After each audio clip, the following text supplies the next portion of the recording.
Alright guys, we're here at Rome Speedway. We got Tim's car today.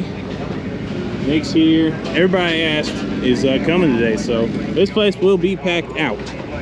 Absolutely gonna be packed out. Should be a lot of familiar faces, and I will, hopefully a lot of our friends win. We'll be excited to get that on camera.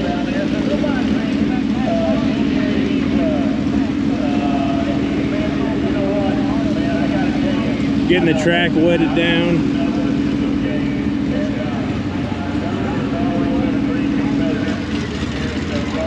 Should be a good day. All right, Tim, how are you feeling tonight? So I've had a few bad crashes.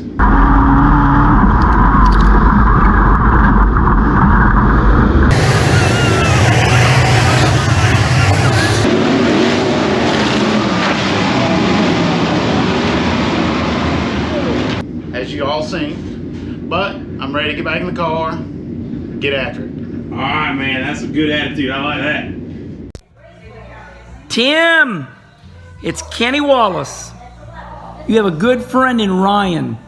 He told me this is your first season of dirt track racing and you're running a 604 crate. It's a great motor, by the way. He told me that you're having a rough season with some crashes, some bad finishes.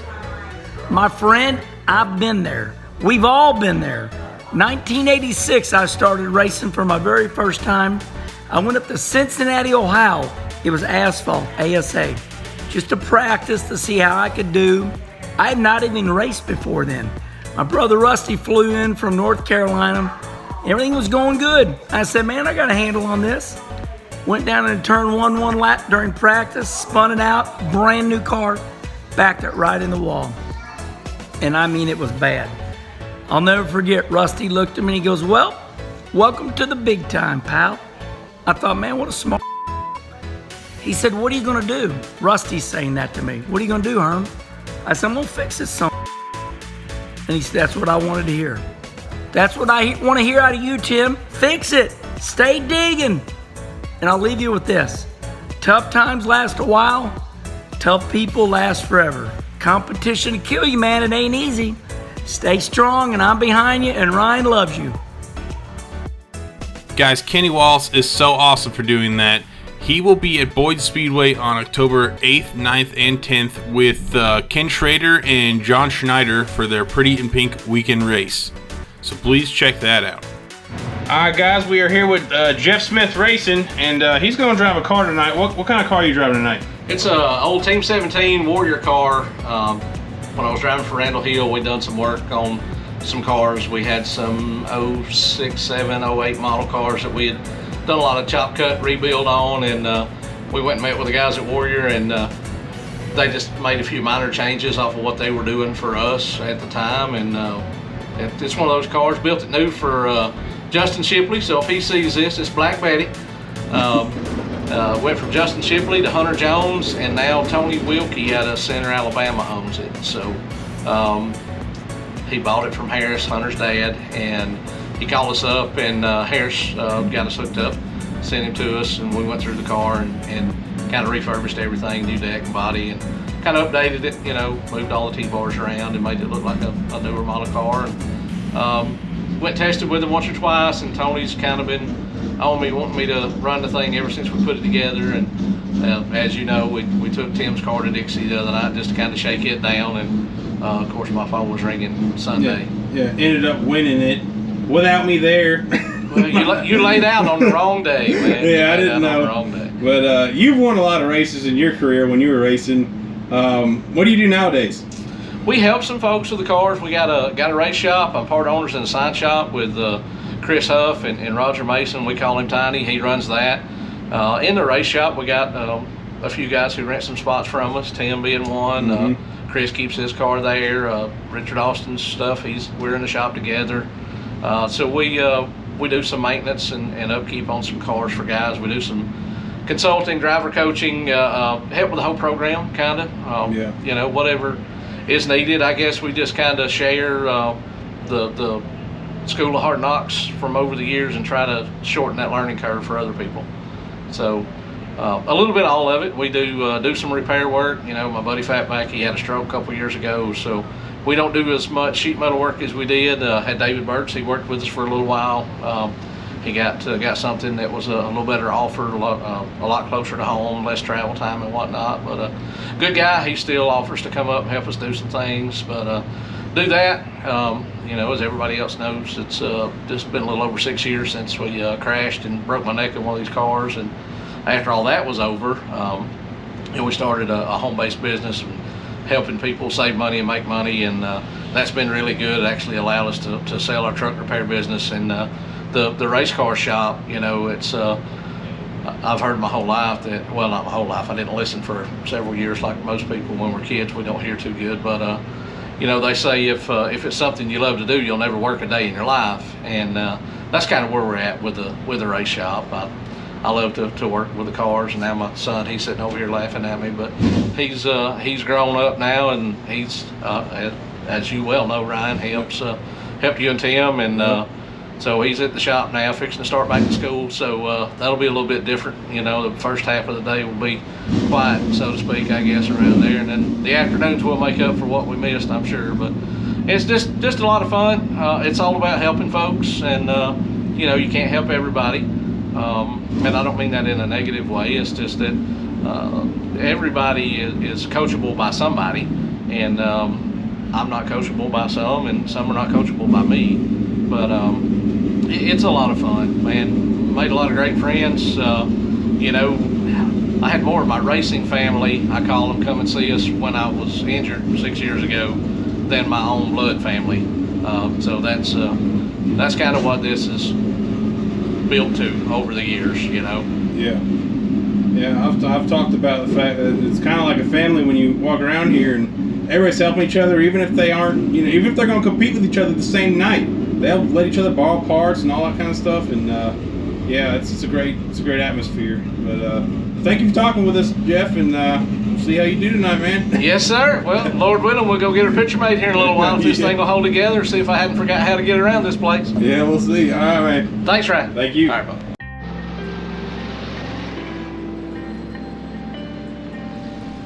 As racing season comes to an end and football season begins, I really just went around the track and try to take it all in. Just watch the trucks go around, get the track ready. And honestly, I mean, it's a sad time for me, because this is when racing starts to wind down. Racing, luckily, it never really ends. There's always some race or some track that will run, even in the wintertime. Especially down in Florida, they run all the time. But in general, football season begins and then racing season ends, because on those Saturdays, the tracks, you know, they don't have as many fans come in. Not only because it gets cold, but because most people are watching football. So as soon as that season's over and the Super Bowl and all that, they usually get right back at it again, start posting races, and then everybody's back to racing again. So that's how it normally works in the racing world. And I know in January, at some point, I'll be missing the races and wish I was at them. And same as you guys, I'll probably be pulling these videos up and watching them. But at least there's always going to be some sort of race going on. Like I said, it doesn't always come exactly to an end.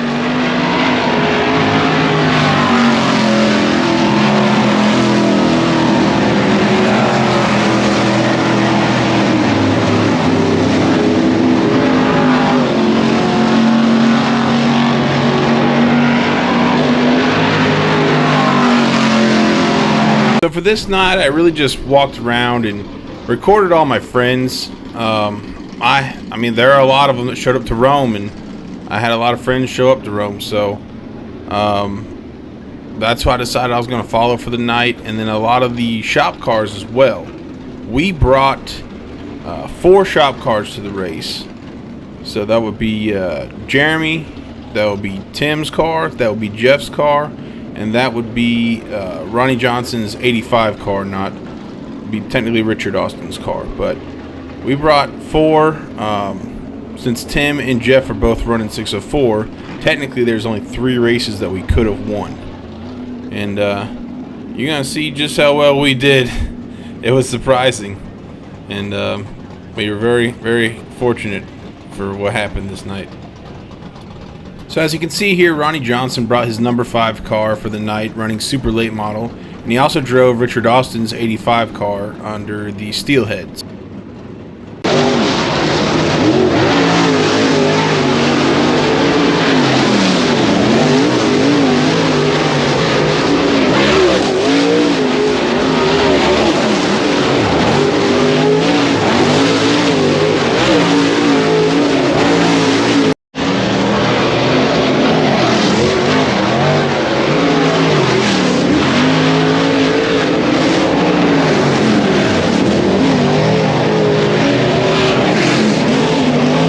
So here's Jeff Smith and Tim Clark going out for qualifying. If my memory serves me right, Jeff Smith got either 2nd or 3rd place. I think it was 3rd place. And Tim got, I believe, 5th place for qualifying. I'm too lazy to go look it up on Race Monitor and figure all that out. But somewhere around there is what they got. And so just check their laps.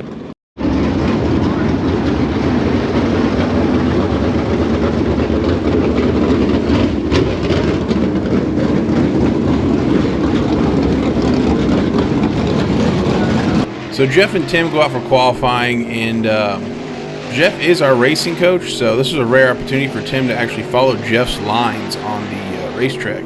So we definitely had Tim do that, since Tim's still in his first full year. That's what we're saying, because last year was kind of a partial year.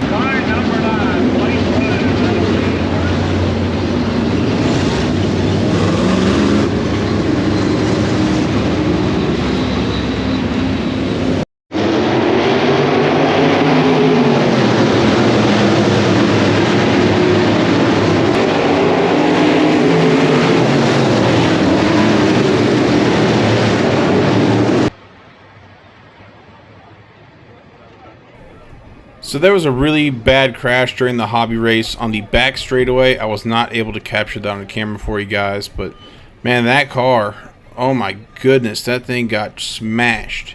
And honestly, I mean, you could barely tell from some angles that it was even a car. It was that bad. So everybody was over there trying to help out and get that all solved. But luckily both drivers got out. We're totally fine, no issues, so thank God for that.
Jeremy ended up winning this race. He drives the hobby car / Econo Bomber type car. So that ended up being shop win number 1 for us for the night. And Jeremy wins quite often. So it wasn't a huge shock that he won this. You can talk to people around Dixie and Rome, and you know, he's always the one who wins very, very often. He's a very good driver, and he does a great job of racing.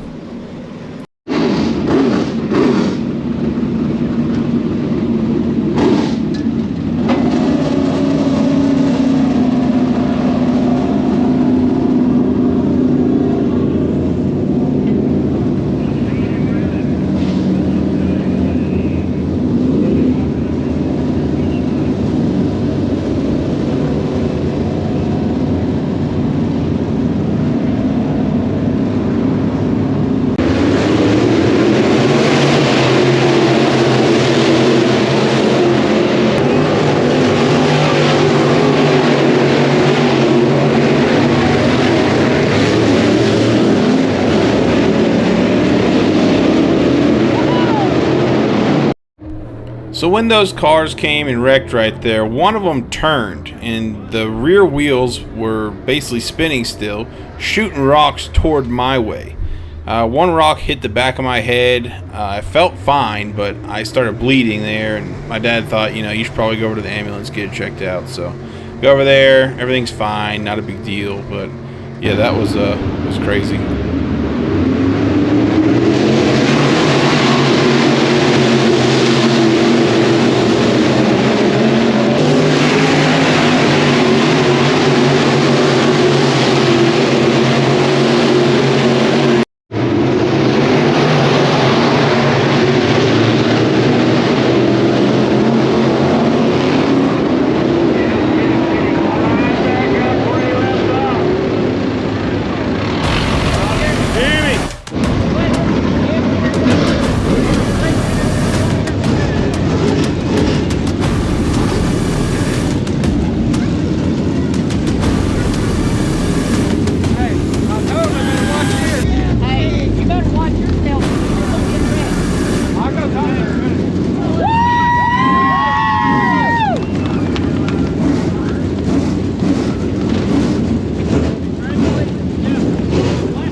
Our racing coach, Jeff Smith, ends up winning the race.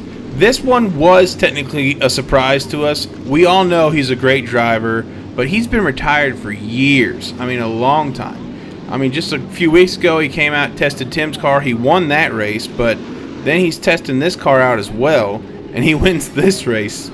So a lot of people are like, why don't you just come out of retirement? You're still winning. You're still doing a great job. But I don't know if he will. I don't know if he won't, but time will only tell what he thinks he should do. Now this was obviously shop win number 2 for us for the night, so we were pretty happy at this point, and it just keeps going after this though. Now this is the third shop car for the night, the number 85 of Richard Austin, driven by Ronnie Johnson.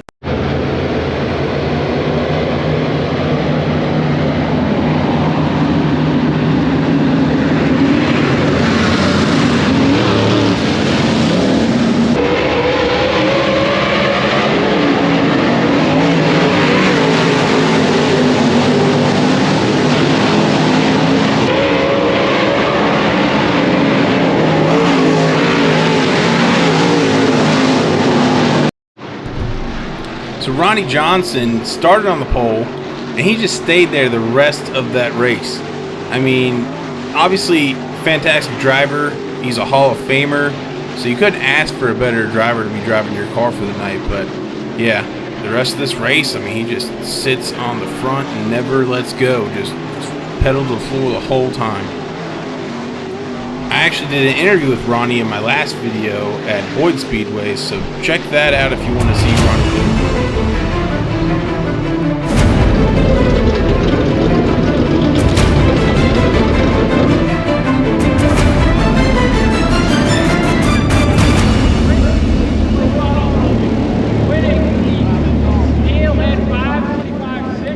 Now this, of course, would be shop car win number 3 for the night. And so, out of all 3 races that we could have won, we won them all.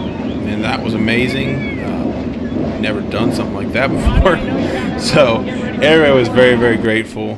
The 85 winning, again, not a big surprise. That is Richard Austin's car. Every time somebody, and Ryan's a great driver, but any driver that drives the number 85 car usually does pretty dang well and almost always wins.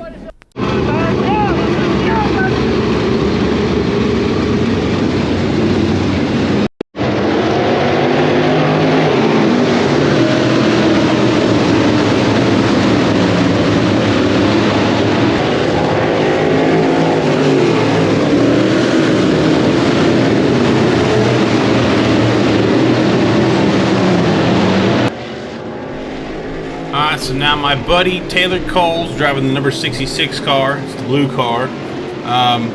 He started on the pole and did really well. He's actually won the last 2 times at Rome. And, you know, for a guy who doesn't have big sponsors or a fancy shop or even fancy equipment, he does extremely well.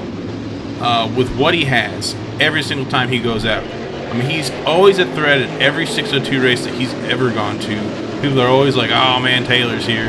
And for a guy who just doesn't have a ton of backing like some of these drivers, it's insane that he wins as often as he does.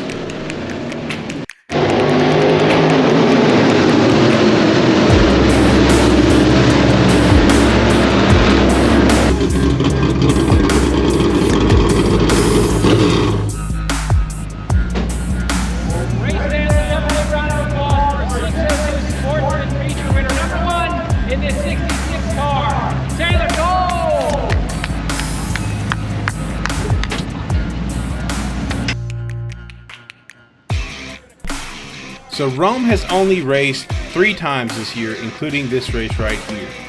And Taylor has won every single Rome race that he has gone to this year. So it's 3 in a row for Taylor, and he just gets around Rome better than anybody else that I know.